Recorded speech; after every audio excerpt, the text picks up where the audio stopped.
Queremos hoxe aclarar con esta rolda de prensa a posición do Bloque Nacionalista Galego en relación coa reforma da CRTVG, sobre todo unha vez que xa coñecemos cales son os contidos concretos tamén da proposta que rexistraron o Partido Popular e o Partido Socialista. Nós, como sabedes, xa presentamos a semana pasada unha proposición de lei de reforma da CRTVG que contén o que son os trazos fundamentais do que nos entendemos que debería de ser o futuro da televisión e da radio públicas, unha proposición de lei que aposta claramente por unha compañía de radiotelevisión galega ao servizo da sociedade galega, ao servizo do proceso da normalización da lingua galega, que aposta por unha desgubernamentalización real do ente público e por un funcionamento máis democrático. Nese sentido, nos vemos con clareza que o texto que teñen posto sobre a mesa Partido Popular e Partido Socialista non garante estos mínimos que nos reflectimos e, polo tanto, desde o Bloque Nacionalista Galego non imos a ser cómplices con unha posición que temos claro que non cumple as expectativas que nos temos en relación co papel que debe cumplir a compañía da radiotelevisión de Galiza, que na práctica mantén o mesmo control político que existe na actualidade e que, polo tanto, o que non vemos é que haxa síntomas reais de que hai intencionalidade política porque se produzan cambios na compañía da radiotelevisión de Galiza no papel que debe de cumplir unha radio e unha televisión públicas no noso país. Confírmanse, ademais, os temores que temos en relación co uso da lingua galega. Vos sabedes que este foi un elemento importante no debate da ponencia e o que vemos é que no texto o que hai un intento de camuflaxe da posición que expresaron nesa ponencia tanto Partido Popular e Partido Socialista, en que non vían con malos ollos que se reflectira que a CRTVG non ten que ter como lingua exclusiva a lingua galega. De feito, esa parte dese artigo que para nós era tan problemática, o que fai é camuflarse a través dunha disposición adicional, pero vemos como esa intencionalidade política sigue clara na lei e tamén nos alarma que non se faga en todo o texto ningunha referencia ao papel que debe de cumplir a radio e a televisión públicas en relación co proceso de normalización da lingua galega.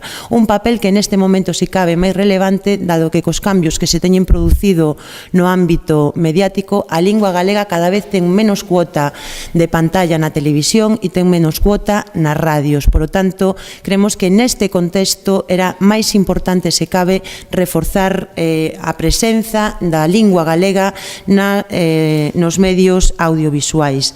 Vemos tamén como nesta lei se reforza o control político do goberno na programación da compañía da radiotelevisión pública. E isto faise fundamentalmente porque a través desta fórmula que é o contrato programa que vai a definir a televisión que se fai durante 3 anos, lonxe de ser unha competencia autónoma do Consello de Administración ou de ter que aprobarse a través dun acordo parlamentario reforzado, o que se fai é darlle á Xunta de Galiza capacidade para decidir cal vai a ser a programación que vai a facer a televisión e a radio públicas. Polo tanto, non hai desgubernamentalización, senón mesmo unha maior capacidade de intervención directa da Xunta de Galiza na televisión que se fai. Ou o mismo poderíamos decir cando cuestións que parece lóxico que as defina a propia estrutura da televisión, como é a estrutura de salarios do Consello de Administración e do propio director xeral, na vez de ser o propio ente quen o faga, pois esta vai a ser unha competencia que teña tamén a Consellería de Facenda. En relación coa democratización do seu funcionamento, o que comprobamos nesta proposición de lei é que o Consello de Administración, lonxe de reforzarse e de reforzar as súas competencias, aínda ten menos que as que tiña co actual modelo. E reforzase moitísimo o cargo do director xeral, que vai a ter un poder omnipotente para facer e desfacer no ámbito da tele e da radio. Preocúpanos tamén que se limiten os contrapoderes que deben de existir por parte da sociedade á hora de participar e á hora de opinar sobre a televisión e a radio que se fai neste país. Nese sentido, pois desaparece o Consello Asesor non vai a existir formalmente ningún consello asesor que lle dé participación e voz á sociedade na televisión pública deste país, e tamén se adía un paso importante que era a creación do Consello Galego do Audiovisual, que nos seguimos mantendo no noso texto e que cremos que que non hai ningunha razón obxectiva para que non se poda constituir xa neste momento, que non se poida abordar xa a creación do Consello Galego do Audiovisual e que ademais tiña que funcionar como unha autoridade independente que velara polo papel que teñen que cumprir os medios públicos de comunicación.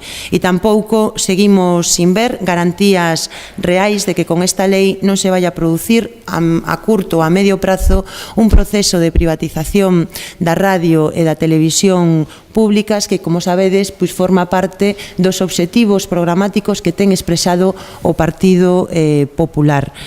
Nos, desde logo, que non imos como decía ao principio, participar de pactos que o único que pretenden é silenciar a posición do bloque nacionalista galego, de operacións estéticas pero que na práctica non traducen unha vontade de cambio real do funcionamento e do papel que ten que cumplir a compañía da Radiotelevisión de Galiza, e imos a seguir expresando con clareza na defensa pois da proposición de lei que nós xa temos registrada no Parlamento de Galiza. En todo caso, agora pois vai a dar tamén a súa opinión e as súas valoracións o noso portavoz nacional, Guillerme Vázquez. Bueno, pois bons días a todos e a todas. Despois de suscribir todas e cada unha das palabras de Ana Pontón, pois eu farei algunhas consideracións.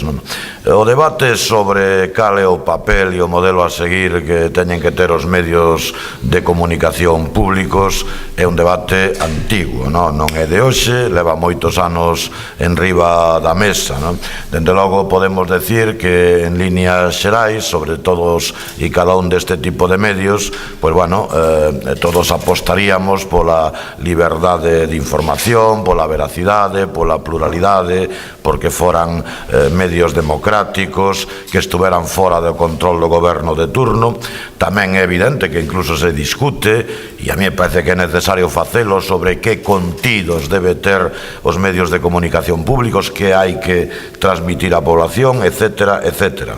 Tampouco é novedad que se discute incluso sobre a propia existencia dos medios de comunicación públicos. É un debate que está encima da mesa desde hai moito tempo, donde hai moitas voces que din que, bueno, que os medios de comunicación públicos hoxe non teñen ningún sentido, se acaso un sentido residual, e que todo vaya pola vía dos medios de comunicación privada. E claro, a compañía de Radio e Televisión Galega non pode escapar a ese debate xenérico, non? Eu quería empezar falando desta cuestión preguntándome ou facendo a seguinte pregunta: por que se creou a compañía de Radio e Televisión de Galicia? Por que se creou? E para que se creou no seu momento? E entón, escapar de unha realidade como foi que a Compañía de Radio e Televisión de Galicia se crea porque nós éramos, e aínda somos, nacionalidade histórica, e que se crea vinculada a unha identidade en galega, por non decir unha identidade nacional, pero no cultural, no lingüístico, etc., etc., pois claro, entón non nos situaríamos en que lugar estamos, non? E hai que reconocerlle, por exemplo, o papel e o bo a facer que no seu día xogou Xosé Luís Barreiro, sendo desde logo cargo da Administración Pública, na creación desta compañía. Como non esquecerei que a primeira emisión tivo lugar un 25 de xullo, se non recordo mal, do ano 1985, data simbólica, e dende logo non con unha película calquera, se non me acordo mal, con Mamá Asunción, unha película galega, de autor galego e en galego. Digo isto por irnos situando en algunhas cuestións elementais, o mismo que por eso mesmo xurdiu a televisión catalana ou a vasca, e logo a partir de aí efectivamente foron xurdindo as televisións chamadas autonómicas moito tempo despois. Polo tanto, esa é unha cuestión fundamental. En segundo lugar, a partir de aí, calquera de nós, según a visión política que teñamos, podemos opinar en consecuencia con esa visión política de cal foi o papel xogado pola Radio Televisión Galega ao longo dos últimos anos. Cada un, xa digo, o fará según o seu propio criterio político. Eu, de logo, dende o meu, teño que decir que, dende o punto de vista de conseguir un medio público a que nos referíamos, veraz, plural, en fin, libre, ao servicio de Galicia, bueno, pois ten deixado moito que desexar, deixou moito que desexar, desde o meu punto de vista. Aquí se chegaron a extremos que non debemos esquecer, en fin, a época do Prestige e o berro de moitísima xente nas rúas, televisión, manipulación. Digo isto por situarnos en algunhas cuestións. Por certo, teño que decir que desto non son responsables para nada desta, en fin, modo de facer da TVG ou da Compañía da Radio Televisión Galega os profesionais do medio. Para nada. Que teño que decir, por certo, que cumplen e que o fan ben e que, por certo, moitos deles farían outro tipo, desde logo, de política informativa. Por lo tanto, chegamos a este punto donde se está falando de reformar a lei que regula a Radio Televisión de Galicia e nos decimos, por suposto que hai que reformala, non? Claro, a segunda cuestión é para que esa reforma? Claro, esa é a cuestión básica. Para que? Dende logo, nós apostamos polo seguinte, para conseguir unha compañía de carácter público. Eso témolo clarísimo, de carácter público, non? Dende logo, para conseguir tamén un medio informativo veraz, plural, enraizado no noso país, na Galiza, no político, no cultural, no idiomático, etcétera, etcétera. Con control parlamentario, pero non con control gubernamental, non? E a partir desde aí, si eso non é así, e eu tamén quero decir o seguinte, si non conseguimos ese tipo de medio diferente, específico, en fin, en función do que nos creemos que é básico que se consiga, eu creo que non tardaremos moito en ver aparecer o debate de si a Radio Televisión Galega non xoga un papel singular, diferente, distinto o que pode xogar a maioría das emisoras de radio e televisión. Entón empezará o debate de entón para que existe a compañía de radio e televisión, entón para que gastar tantos cartos públicos, entón por que non privatizala.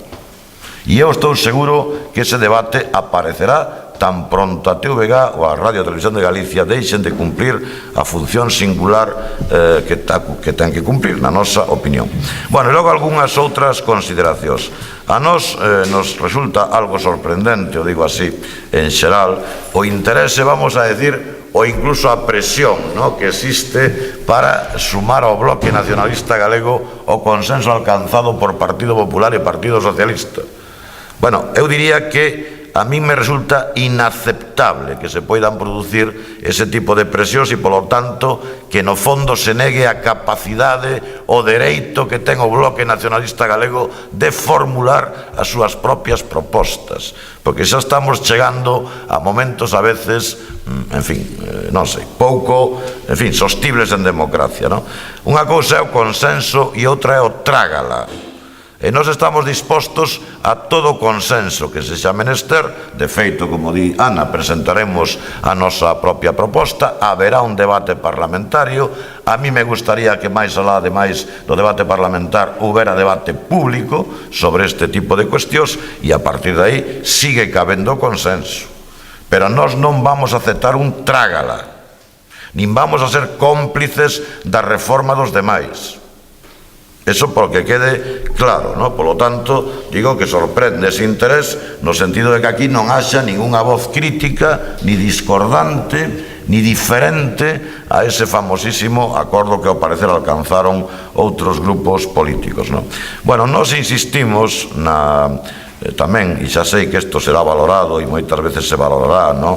Como unha especie de posición numantina, pouco acorde ca realidade, ou incluso se nos achacará imposicións lingüísticas, non?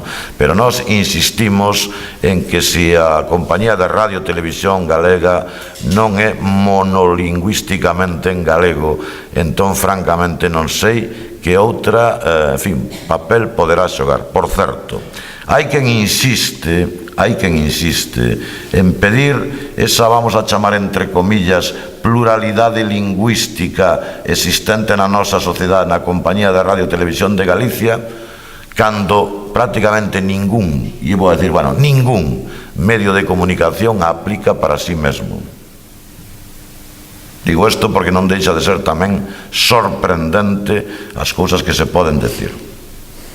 Ninguén aplica a si mesmo a pluralidade que lle pide aos demais. Por lo tanto, en definitiva, nós queremos unha compañía de radio e televisión que xogue un papel propio, distinto, diferente, que este enraizado con Galicia, que teña información veraz, plural, que teña como norte, e eso non significa non ser universal, eso non significa non ser universal, pero que teña como norte, dende logo, a nosa propia realidade, que sexa útil para este país e para os seus cidadáns unha televisión, unha compañía de radio e televisión de Galicia democrática e non gubernamental. E por eso traballaremos, ese é o noso espírito, esas son as nosas propostas, e o consenso, volvo a decir, se construye sobre a aceptación tamén das propostas dos demais e non sobre trágadas, en fin, ao servicio de posicións que por moi maioritarias que sexan, nós non temos por que compartir. Nada máis e moitas veces.